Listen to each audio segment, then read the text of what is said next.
It's time. It's finally time to head to training camp. And this edition of Chiefs Kingdom is What Do You Think? As we'll go through every position group as Kansas City gets ready for its 67th training camp. Mahomes in the pocket, will step up, he'll scramble 10, 5, Mahomes, diving touchdown, Kansas City! 10x.ai is the official cybersecurity partner of the Kansas City Chiefs. In this city, we know that championship success starts with defense. 10x.ai is the AI security operations provider, protecting organizations from cybersecurity attacks at machine speed with human analysts on the loop 24/7.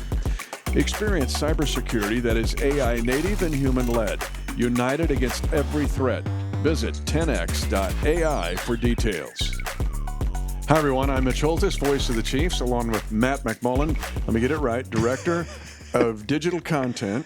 So editorial content. Editorial comment. But you can just call me the team reporter. It's Director fine. of editorial comment. He's a captain and a sergeant at the same time.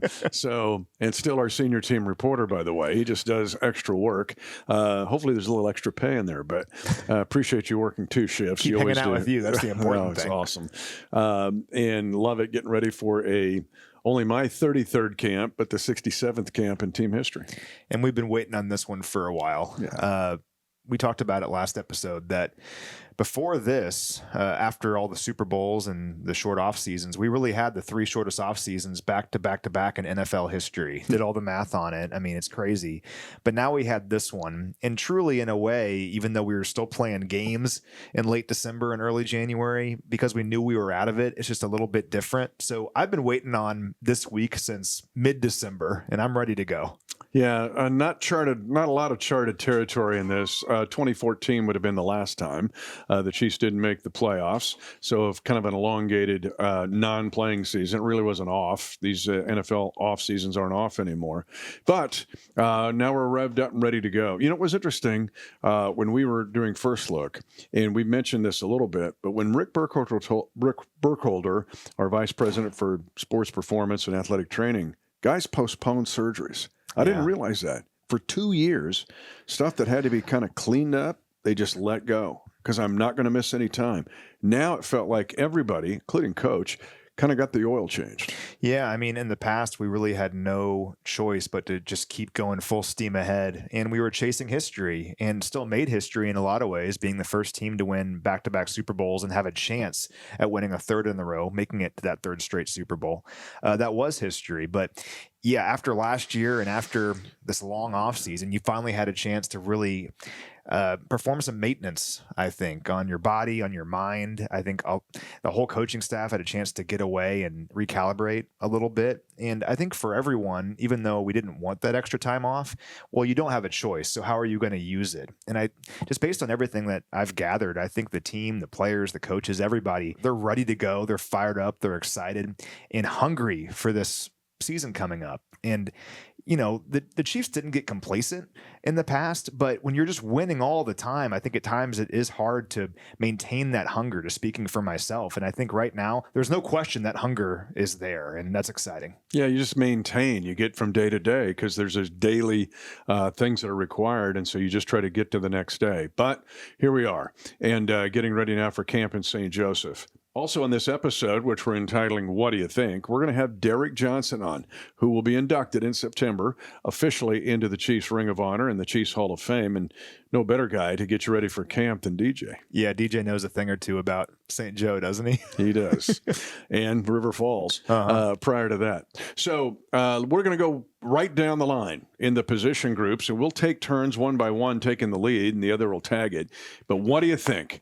And so I'm going to start with quarterback, Matt McMullen. What do you think of the Chiefs' 4 quarterbacks going to this camp? So I like doing the roster math because, you know, you look at players and you look at position groups and you say, well, I like this guy, and this guy. But at the end of the day, the Chiefs are pretty consistent with how many players they keep in each position group from year to year. And the reality is you can't keep everybody. So I like kind of looking at it from that point of view. I'm going to mention a lot of players here today. Again, this is just our perspective. Who knows what can happen in camp? This is why you have camp, to have players battle for spots on the roster. But just with all that in mind, we'll start with quarterback, like you said. 4 players on the roster right now at quarterback, and we've kept just 2 quarterbacks on the roster for week 1 in 6 of the last 7 years. So it makes you think maybe we're just keeping 2 quarterbacks. I do think because of this group, this could be the first time in a while we keep 3 quarterbacks. You know the last time we kept 3? Tyler Bray, I'm guessing. So it was Shane Buechele back in 2022. Yeah. Okay. And Shane was so good in the preseason, we basically had no choice.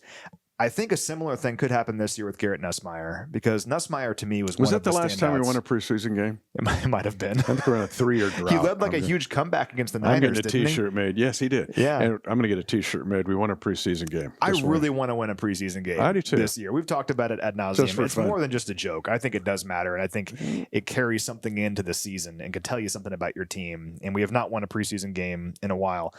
Hopefully, Garrett Nussmeier can lead us to some fourth quarter heroics in the preseason this year, because Garrett, I think to both of us, stood out quite a bit. I mean, he was really impressive. Keep in mind, this is a player that was the number 3 quarterback on Dane Brugler's board for the Athletic coming into this year's draft, behind only Fernando Mendoza and Ty Simpson. Those guys both go in the first round. He had some injury stuff last year, but he's healthy now. Just looked really good in OTAs. And we already have Mahomes, obviously, and Justin Fields kind of locked into number 1 and number 2. I think Nussmeier makes a strong push for number 3 and a spot on this roster this year. Yeah, so what do I think? One, we get asked every day, what will Patrick Mahomes do? Will he be ready? We're ready for the opener against Denver. I do think we're going to have to protect Patrick against himself. Yeah. He's a horse in a paddock, right? He wants to run. Let's put on pads and do, inside run drill. So did you catch the thing the other day? He mentioned he wanted to go back in the game in which he tore his ACL. Like, can you just brace it up and I'll finish the game? What? I've never heard of that before. So one thing during OTAs and during minicamp, he was not involved in 11-on-11. So we'll just see how this morphs into camp. But I'm really interested in, what do you think, Mitch? It's Garrett Nussmeier. And here's why. I'm intrigued by that 4,200-yard season, his 2 years ago in 2024 at LSU with his 29 touchdowns over 12 interceptions. And we saw glimpses of that, you and I, this spring and early summer. So you're going, well, wait a minute. How many reps will Nussmeier get at camp? You got to get Fields ready to go if he's going to be the backup. But still, quarterback is a position, and we have seen it in the NFL. It's a position of equity. If Garrett Nussmeier can look like he did at LSU 2 years ago, and in this time we've already seen him, what do I think? I think the Chiefs may be onto something with Garrett Nussmeier, so we agree on that. Yeah, totally. It's exciting. Again, I mean, Patrick Mahomes is 30 years old, so we don't really anticipate having to have another full-time starter for a very long time. But still, you never know when injuries can happen. And like you said, it's a position of equity where you want to have as many good quarterbacks as you have or as you can. And Nussmeier, again, just kind of stood out to me throughout OTAs. Like, that guy feels like he belongs. So we'll see how he does in camp and in the preseason. And you can actually, the equity is, you can trade a quarterback. Sometimes they just hang on. Kevin Kolb? There you go. And all the Seahawks and what they did all the way back in 2012 when they parlayed that into actually a world championship. They're one before this last one. All right. What do you think about running back? Everybody's excited about it. It's the most transformed room of any of the 32 teams in the National Football League, of any of their respective rooms. But what do you think, Mitch? What do I think? It's a little beyond the obvious here. What do I think is I'm excited about the running back room in the passing game. When you look at what Ken Walker did in the passing game, an explosive plays as a Seahawk in the passing game, 33-yard reception, 64-yard touchdown reception, 46-yard reception. Amari DiMercato, you and I have been talking about him ever since the Chiefs picked him up as a free agent. We talked about his 40-plus runs, but there's 50 catches in 3 years there, including a 34-yard touchdown reception. And Emmett Johnson, yeah, I'm excited about him. 85 catches in his last 2 years at Nebraska. And then Brashard Smith, who was a wide receiver at Miami of Florida before SMU turned him into a running back, who I could see possibly during training camp with a little bit of a hybrid role.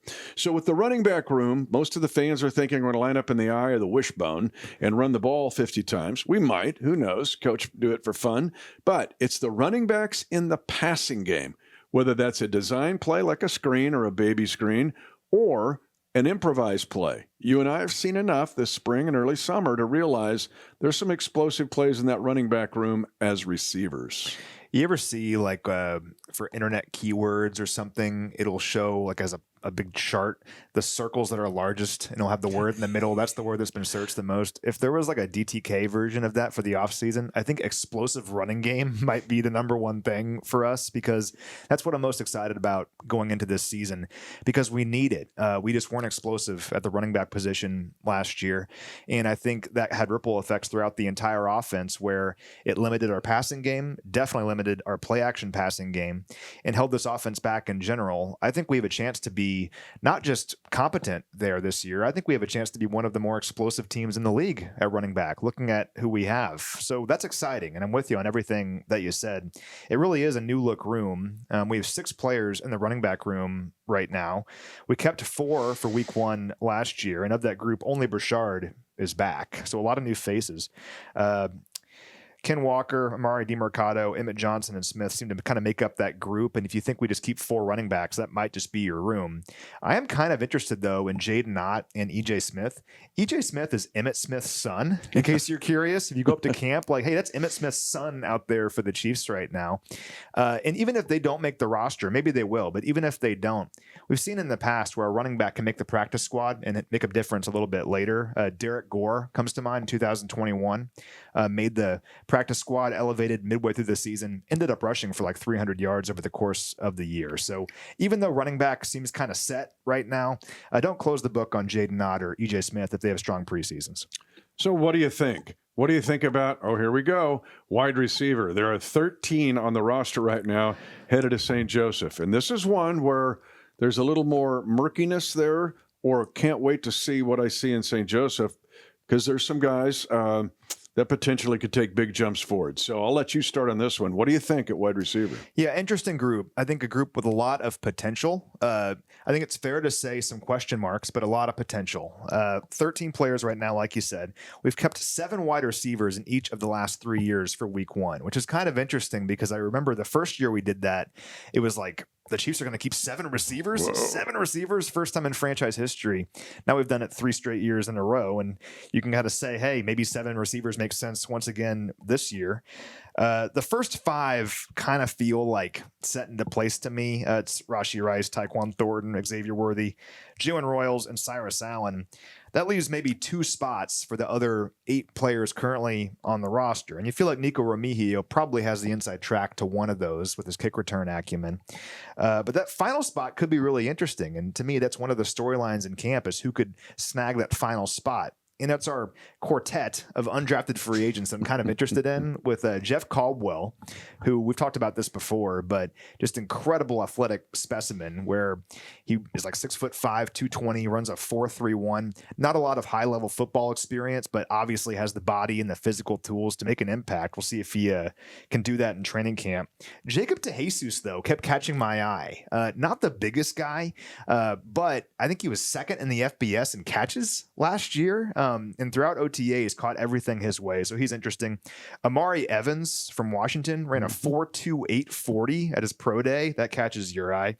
And Xavier Lloyd is from Blue Springs High School, local Kansas City kid. So for that final spot, I don't know if any of those guys will make it, but those are 4 players I'll be watching that are kind of interesting.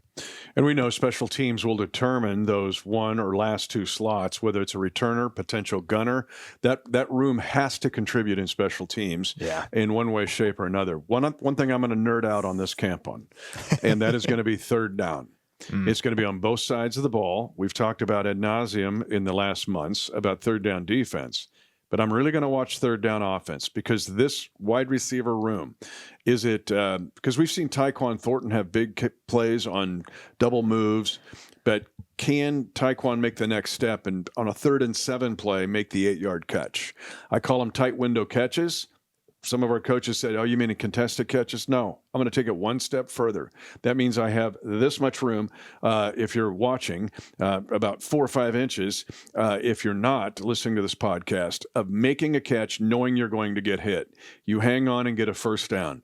Those are the guys in the league right now that are making the money. And you think of Jackson Smith and Jigba and going down the line. But I want to see in this camp, and I'm going to watch third down really closely every day, to see who can become consistent and a consistent target, and not a guy who's schemed into a play. I think it's the next step for Xavier Worthy or Rashee Rice. I don't scheme you into a play. I'm going to throw you a quick slant. and I need you to catch it for a first down and get hit, and maybe break off a hit and get some more, but new set of downs. And I think that's a big piece of this game. And that's where I think the explosive running game can help everybody, because I think last year on those plays in those situations, the running game wasn't respected. So there's a linebacker or a safety sitting right in the middle of the field. Maybe this year there's not, and one of those guys can get themselves open.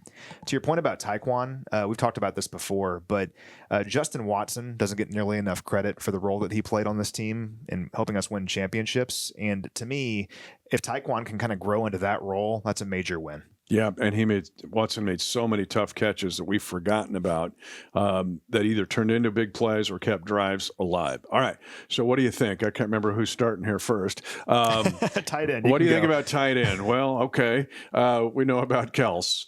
Incredible, over 12,000 snaps played. But you know what? I'm excited because there's been a lot going on in Kels's life, but there's a piece of training camp that Kels just loves. It's the hard drive drill when he's sweating and can't breathe. Last year, I'm going, you okay? And he's like, just shut up. Let me try to breathe. But being with the guys and kind of out of the spotlight and into the cold tub and just busting his butt. He loves this part, and I think it's what brings him back to the game. Tight end is also just a bit murky. We know Noah Gray is as steady as the sun coming up in the east and setting in the west. He gives this team a lot of stability and plays. After that, there is some question marks here. And so what do I think? I'm going to be interested to watch this group.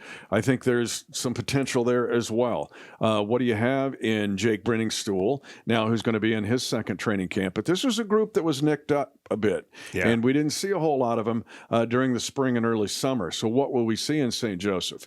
And so anyway, it's a group that, there's some question marks there as well. So I'm going to tell you something that intrigues me. Okay. Is Pline. Yeah. We picked up Pline late. Mason Pline, newest member of the team. Was a San Francisco 49er. And so I ran into the old athletic director at Ferris State this summer. It was in an event in Omaha, and that's where Mason Pline was. He played basketball there. Yeah. So this is kind of the basketball guy turns into tight end. Oh, I'm going to go to Furman and play football. The Ferris State is great Division II football. So he goes to Furman and kind of tears it up. I want to see Mason Pline. Yeah. To me, he's a little bit of the Jeff Caldwell of the tight end room. I think coaches love that kind of player because they're just like a ball of clay. I mean, clearly a great athlete, and they have like the rebounding ability, but just haven't played a lot of football. And you have a chance to start from a blank slate with them, which I think is kind of cool. Newest player on the team. Made this team with a successful tryout at veteran mandatory minicamp, and we'll see what he can do. You see Mason Pline out there. That's who he is. He's one of 7 tight ends on the roster right now. We've kept 4 in each of the last 2 years for week 1, and 3 of the guys that have made it in each of the last 2 years are still here, obviously, and Kels, Noah Gray, and Jared Wiley. Does leave potentially 1 spot for one of the other tight ends that's currently on the roster. Maybe we just go with 3 this year and save a spot there and add a position somewhere else. But if you do keep 4, Pline's interesting. Brenningstool, like you mentioned, is very interesting. I mean, Brenningstool is a player that if we were doing this podcast a year ago this time, we'd be raving about because he was so good in rookie minicamp and mandatory minicamp last year, and a really impressive player at Clemson, and got off to a strong start at training camp too until he got hurt and was lost for the entire season. Well, now he's back. Can he kind of pick up where he left off? That's the question. John Michael Gillenborg is interesting as well. Another local guy from Leawood, went to Rockhurst. Really good player at Wyoming with some big-time physical attributes. He was an undrafted free agent. He'll be in this camp as well. He'll be a guy to watch too. And we haven't mentioned getting pads on, a big deal here. They have not worn pads since the last game of the regular season against the Raiders, but you get pads on and things change. We'll get into that at camp as it proceeds. So what do you think? I don't know who's first here. I guess I took tight end, but what do you think about there's 15 offensive linemen now after the Wanya Morris trade. Went from 16 to 15. So we'll go to the defensive line here after we hear from DJ. But the 15 offensive linemen, what do you think? So there is a lot of discourse out there about the offensive line, and I couldn't disagree more with it. So Sports Illustrated came out with a whole segment on teams that think can win the Super Bowl, and they kind of hit us hard for not addressing the offensive line. And I think because of all the injuries on the offensive line late in the year last season, I think there's this misconception that the offensive line isn't very good. I couldn't disagree more. I think when it's healthy, it has a chance to be one of the best offensive lines in football. Think about our 4 starters that are coming back. So Josh Simmons at left tackle really flashed last year and was impressive when he was on the field. I think he's in a great place right now and has a chance to have a really strong season. So that's exciting. Kingsley Suamataia at left guard. I think going from tackle to guard last year was kind of an experiment, and I think he really showed some things, and he has a chance to develop into a really strong player at left guard. We know about Creed Humphrey. We know about Trey Smith, 2 of the very best in the NFL at their position. So those 4 alone I feel really good about, and I think when healthy, we have a chance to be one of the best offensive lines in football. Right tackle is the biggest question mark going into this camp, and I think it might be one of the biggest storylines overall in this camp is who is the right tackle going to be? Juwan Taylor's not here anymore, and I really think there's 2 major contenders for that. It's Jalen Moore, who was in a way brought in to do that last year at left tackle. We ended up drafting Josh Simmons, so Jalen became our swing, but he could be the starting right tackle this year, or it could be Esapole, who showed us a lot of things late in the year last season. I think those 2 will compete for that spot. So that's 6 players right there. Of the potential 9 or 10. We kept 9 last year, 10 in recent years. I think Mike Caliendo makes this team. Hunter Norzad has a great shot at making this team. Leaves 1 or 2 spots for the other 7 players on the roster. We could see a potential battle at swing tackle between Shu Godric and Khalil Benson. That's interesting as well. But overall, I think my major storyline going into this offensive line's a lot better than I think nationally people give it credit for. And right tackle is the major spot to watch. Totally agree. And I'm not so sure that Benson may not be a 3rd or 2.5 contender for that right tackle slot. Sure. The other thing that's key here that goes beyond the obvious, what do I think? The NFL in the last year and a half has seen a prevalence of the 6th offensive lineman. We've seen it used against us as a major scheme. Teams in our division, the Chargers use it a lot. The Broncos use it a lot. The Raiders, I think, will use it some more. In the fact that even though you got, let's say it's a 2 or 2.5 man race for right tackle, that doesn't mean that the other person is kind of out of the loop and you won't see them. There could be a potential or have the acumen to have a 6th offensive lineman wiping their shirt and saying, hey, I'm eligible. That's what the league has turned to in recent years with more frequency. Then I would agree with you. Can Mike Caliendo take a jump up in his career? It's time, right? And the fact, Hunter Norzad, same thing. So you're looking at 9, maybe 10, although the math gets kind of weird here. But that right tackle slot, there's more there than meets the eye, because it might be also a race with that 6th offensive lineman. Now, we're going to transition to defense, but what better way to do that to get ready for training camp will be the newest member of the Kansas City Chiefs Hall of Fame. I know I'm not supposed to have favorite players, but in my 33 years, I've got a few, and this is one of them. Matt and I had a chance to catch up with the newest member of the Chiefs Ring of Honor, the amazing Derrick Johnson. Matt, I'm not supposed to have favorites in 33 years as the voice of the Chiefs, but yeah. The newest inductee into the Chiefs Hall of Fame, Derrick Johnson, the leading tackler in Chiefs history. When you got the call and saying you're going to the Ring of Honor, what went through you? Oh, man. Even though it was highly anticipated because I'm the leading tackler of the Chiefs, it's much different when Clark shakes your hand. He actually didn't call me. We're at a same event, ironically, in Austin. And he said, hey, I got some good news to tell you. And he told me, hey, we're putting you into the Ring of Honor. I was like, whew. That was like a real moment for me, a dream for me, right? When I first got here in 2005, you look at all these names at the top of the stadium. You say one day, but then you get back out there and you just, take one day at a time, and that day has come. Now, it's been a secret for a little bit, but on Thursday night, round 1 of the draft, before the draft got going, it was announced, and you got to go out on stage with Mitch and be out there with all the fans, and they got to embrace you. What was that moment like to share it with those fans? It's awesome. Whenever I'm around Chiefs fans, they give me so much love, man. Sometimes I forget that, this is a second home for me. And I didn't know how much the rich tradition and just the background of being a Chief and being a Chief player, and how the lifelong fans that they have here, season ticket holders. I mean, people come up to me, man, I've been watching football for 30, 40 years, and you're my favorite player, and they got a lot of players, and for me to be at the top of that list, man, it's heartwarming. All-Pro, 4-time Pro Bowler. You already mentioned the all-time leading tackler in Chiefs history, but 4 defensive touchdowns. It's as I talked to you and asked you last night at the big event, you were ahead of your time. Yeah. What about what you saw, how the league changed, and how your game was able to change with the league and stay at the peak level all the way through your career? Yeah, I think that helped me to prolong my career. When you talk about longevity, being an athletic linebacker that can play the pass, get in those windows of quarterbacks, to help the tumbling those guys, Justin Houston, those guys, go get the quarterback, and help Eric Berry and Brandon Flowers, those guys in the back end when it comes to passes, the passing defense. But being an athletic linebacker, you got to be able to be aggressive enough for the run, and then gracious enough for the pass. And somehow that clicked for me. I came in the league, and they were still doing I formation and 21-12 personnel a lot. And now, halfway through there, they started doing the quarterback, the college offense, where it's all spread and RPO, and I translated well. I know how to do that, so that really helped me to prolong my career, and it worked well.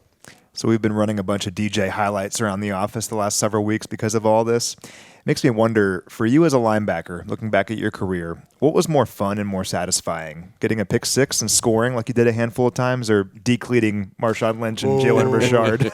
You know what?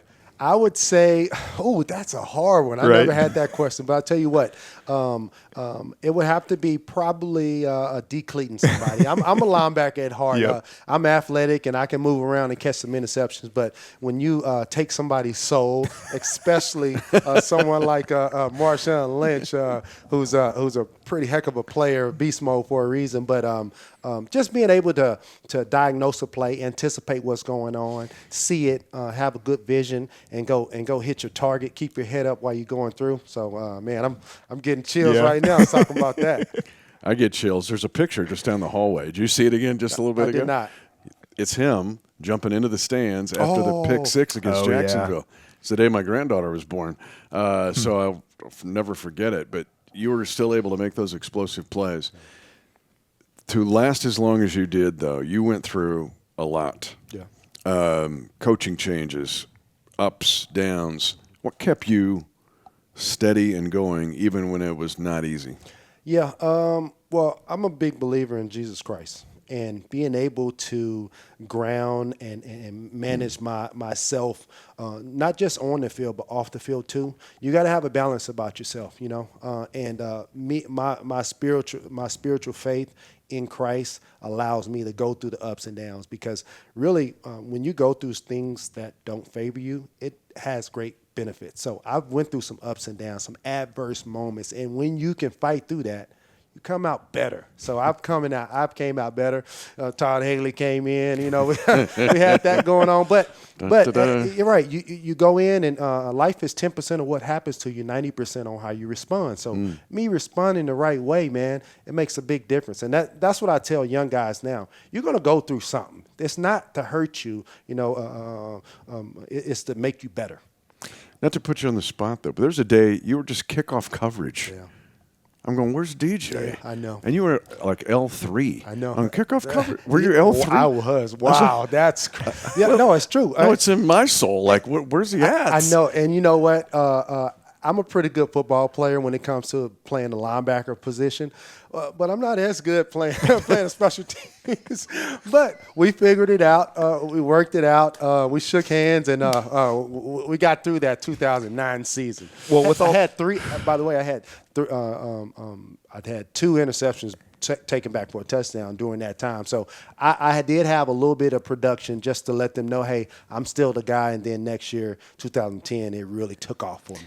Well, with all that in mind, I'm so glad that you had a chance to play for Coach Reed at the back end of your career. What were those years like? Could you kind of feel things just change right away when he got here? Absolutely. Absolutely. It was a blessing in disguise for him to come. I've been through a lot of good coaches and not so good coaches, but being able to have someone available from Philly, everybody knows Andy Reid. We're like, man, we're getting Andy Reid. And as soon as he walked in, he's such a proven coach, and he leads by example. He coaches us like men.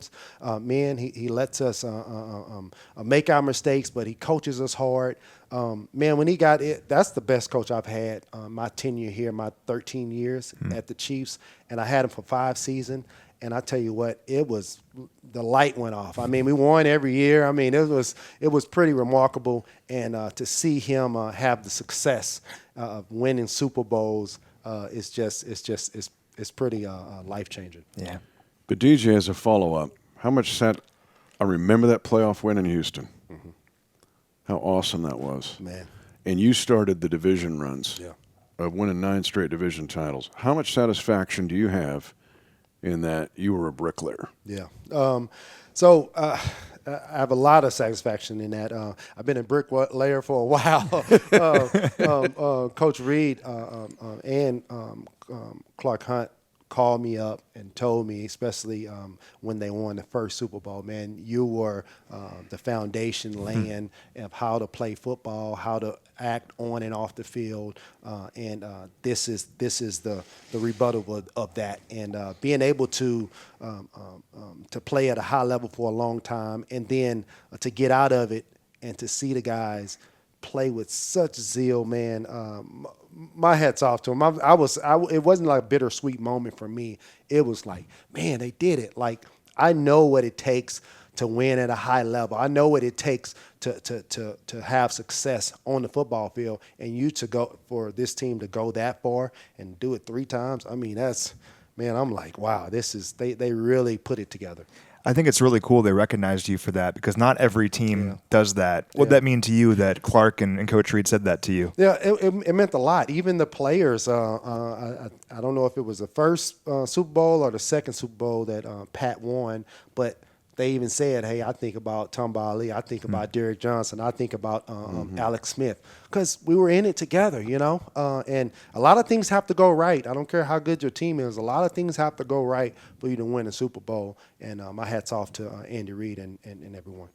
Final question, just catch us up on your family and what's going on in Austin. Yeah, well, I got a wife and 6 kids, so busy man. I'm busy man, but I'm enjoying it, man. I'm living life with a smile. Got a lot of joy through the ups and downs. My kids are playing football, basketball, so I'm involved in that. They're starting to get recruited now, so it's a full circle for me. And I got 5 boys and 1 girl, and I tell you what, the boys are so simple.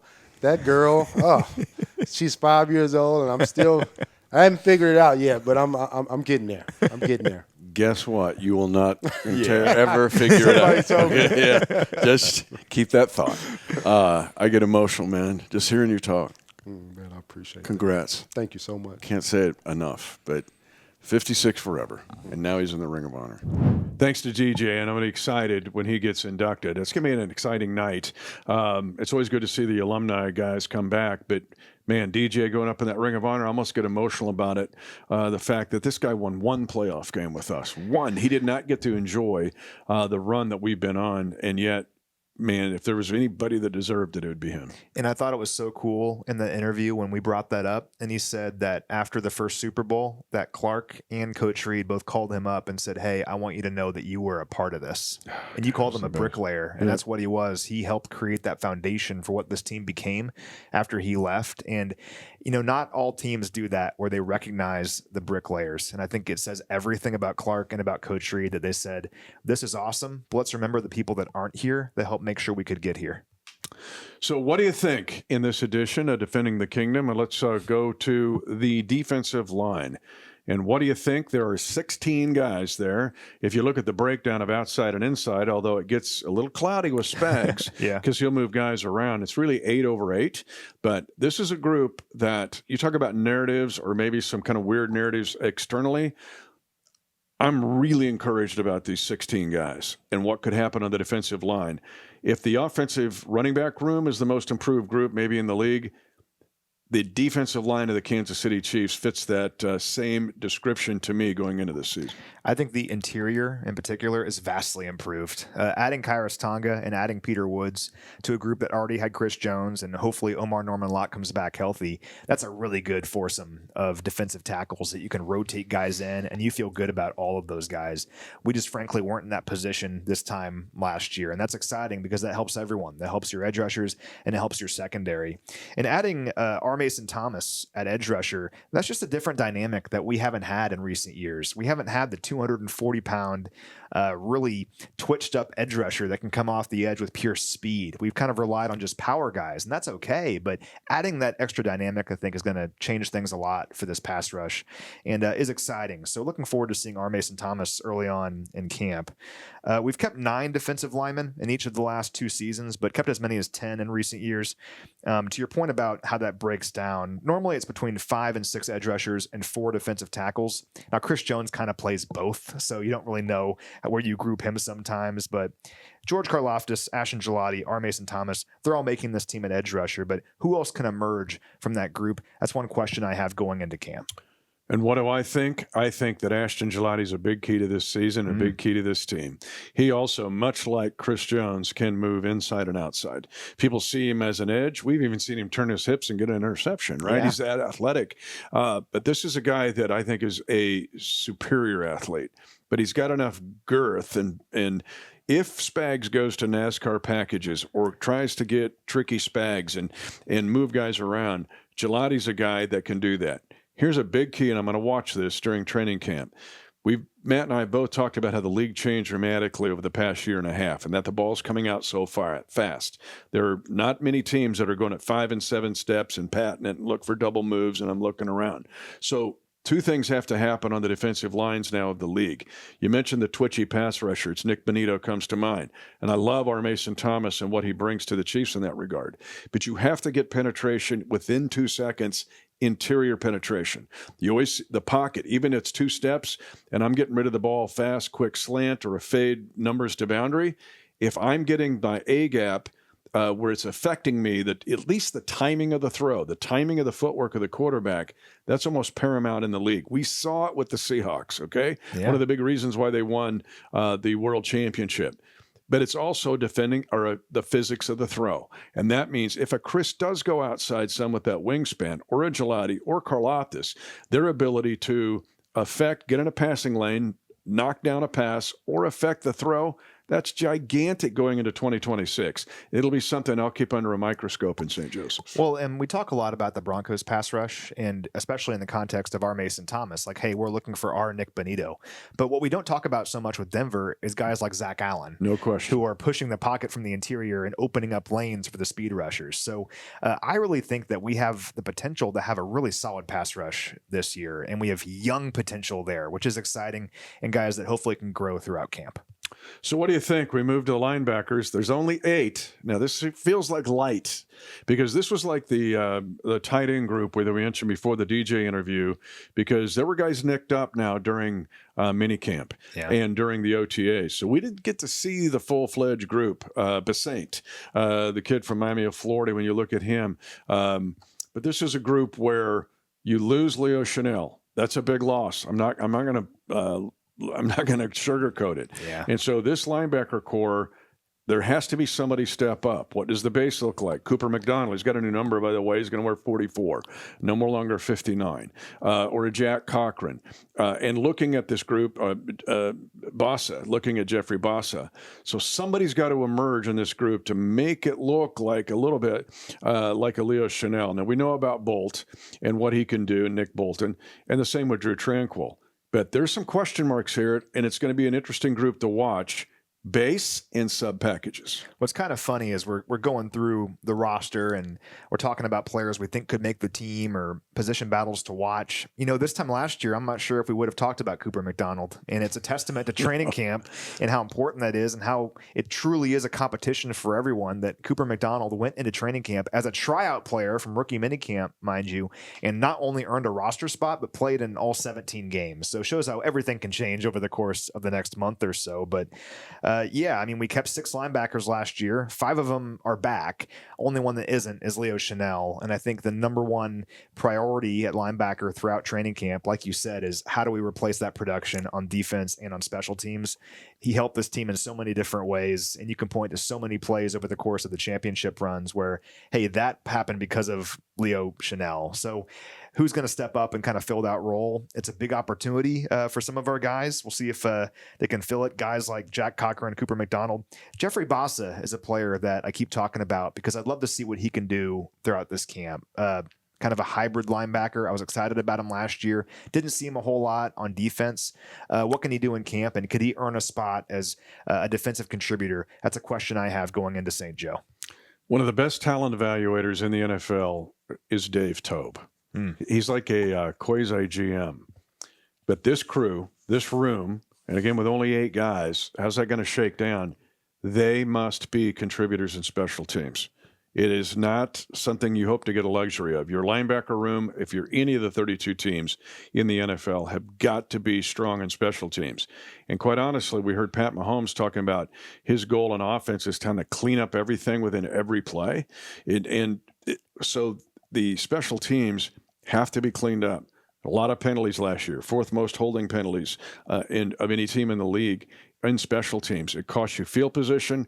And so to get that cleaned up, kind of zeroes in on this room and to see if there's improvement there in St. Joseph. So what do you think? Defensive backs, as we close it out, there's 19 of them. 19. Okay. Are they safeties? Are they corners? Are they both? Are they both or neither? Yep, you got a lot of that because there's some kind of blending here back and forth.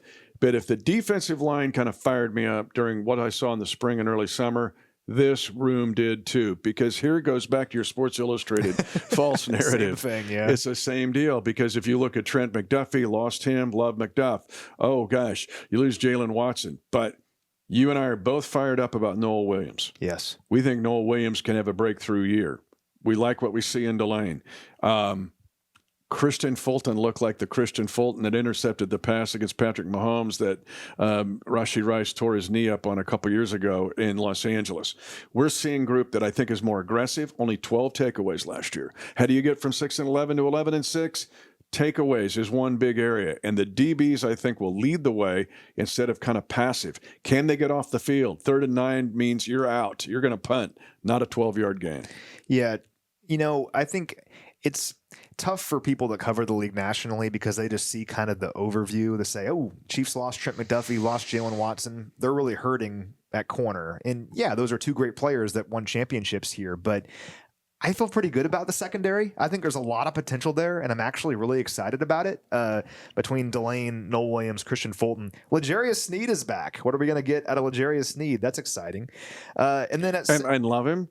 But he's going to have to fight to make this team. And that's a good thing. That's a great good thing. I think nationally there was kind of the perception that Sneed's coming in and he's coming to save the day. I think it's more of he's here part of a group that we already feel really good about. It's kind of like you're just adding another good player to an already good group. So I just think there's kind of a misconception about our secondary as well. I'm excited about it. And really, I think you can look at it and say, a lot of these players you feel good about already. I mean, Delane, Noel Williams, Christian Fulton, Sneed, Shamari Connor, Alohi Gilman, Jaden Hicks all at safety. Chris Rowland Wallace is a player that fits into this. Jaden Kennedy. I mean, really, if you think about it, the Chiefs have kept 10 defensive backs in recent seasons, 9 last year. That was kind of a surprise. Either way, all those names I just listed, it leaves potentially 1 roster spot for the other 10 players on the roster. And listen to these names competing for that 1 spot. It's Kader Kohu, Kyer Elam, and Kevin Knowles. 3 guys that have experience. So, I mean, this is a good problem to have if you're the Chiefs. One question I have going into this camp is who is the primary slot corner going to be? Yeah. So the past couple of years, it's been Shamari Connor. And you go all the way back to the L'Jarius Sneed trade, ironically. That's what started this whole ripple effect because Trent McDuffie then moved outside primarily.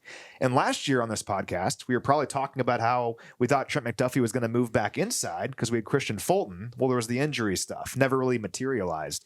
Well, I think we have a lot of slot-centric corners and safeties on this roster right now between Chris Rowland-Wallace, Kader Kohu, who else? I'm going to put Jaden Kennedy in there. Jaden Kennedy for sure. Lots of players that we think could do that. And when you have those players that can play the slot, maybe Shamari Connor can play more of a traditional safety role where he's been really good in his career. So, yeah, the whole perception out there that the secondary is in bad shape, I just disagree with it. I'm actually very excited about it, and I think there's a ton of potential there, and we'll see it play out during camp. Yeah, and the numbers will get interesting there, again, with 19. And this is another room where your special teams have got to be affected. Many times your gunners will come from this room. And that's where Kevin Knowles comes into the discussion when you list all those guys, because Kevin Knowles has showed the prowess to be really good in special teams and could be maybe your best gunner on this team. So that'll be something to watch. But you and I are in agreement there. I'm very high on the DB room. And we love our guy, Sean Barbershop. I asked Sean, I don't know, it was around this time, maybe a week or so into camp last year. I was like, give me one rookie free agent you like a lot. And he said, Kevin Knowles, right away. And I'm like, all right, I haven't thought much about Kevin Knowles. Sean knows what he's talking about because Knowles ended up, he didn't make the team out of camp, but he made the practice squad, was elevated a whole bunch, and not only played special teams for us down the stretch, played some defense as well, and at times kind of flashed. So, yeah, again, you can't discount those guys because this time of year, you have a chance to show what you can do. And even if you don't make the team, we might see him again in November. And this time next year, we'll be saying how we expect them to make the team the second time around. So all things considered, I just feel good about that group. There's a lot of potential there. Sure, it's kind of unproven. That's true. But there's a lot of potential, and I'm excited about it. So what do you think? There's also the other three that get to 91 would be Harrison Butker and James Winchester and Matt Araiza, but we know what we've got there. And I think Matt Araiza is really learning how to compete in this league. We saw it for years. We got kind of spoiled by Dustin Colquitt. It's an extra defender. It's your 12th guy on the field. We saw Tommy Townsend do it too, but it's just that edge that you can get when they realize the competitive nature or, again, winning the field position battle. And I think Matt Araiza is just learning how to compete as an NFL punter. First time in 3 years we don't have a punter battle going into camp because we had Ryan Rico and then Eddie Chaplitsky last year. And we work on all this time trying to learn about him, and then they're gone because Matt Araiza clearly establishes himself. Our specialists are set as far as we can tell, and I feel good about all three of them. I'm with you on Araiza, where obviously always had all the talent in the world. I think he is really growing into himself and has a chance to have a nice year. Hopefully we're not punting a whole lot this year, but when we have to, we know what he can do. Can it be a weapon? And the rest of the special teams core have already touched on it, and then returner. We've not had a kick return or a punt return for a touchdown since the COVID year of 2020. It's time to get that done too. Yes. And also to create field position. So what do you think, Chiefs Kingdom? Matt and I are getting ready to load everything up and head to St. Joseph, and we'll see you up there.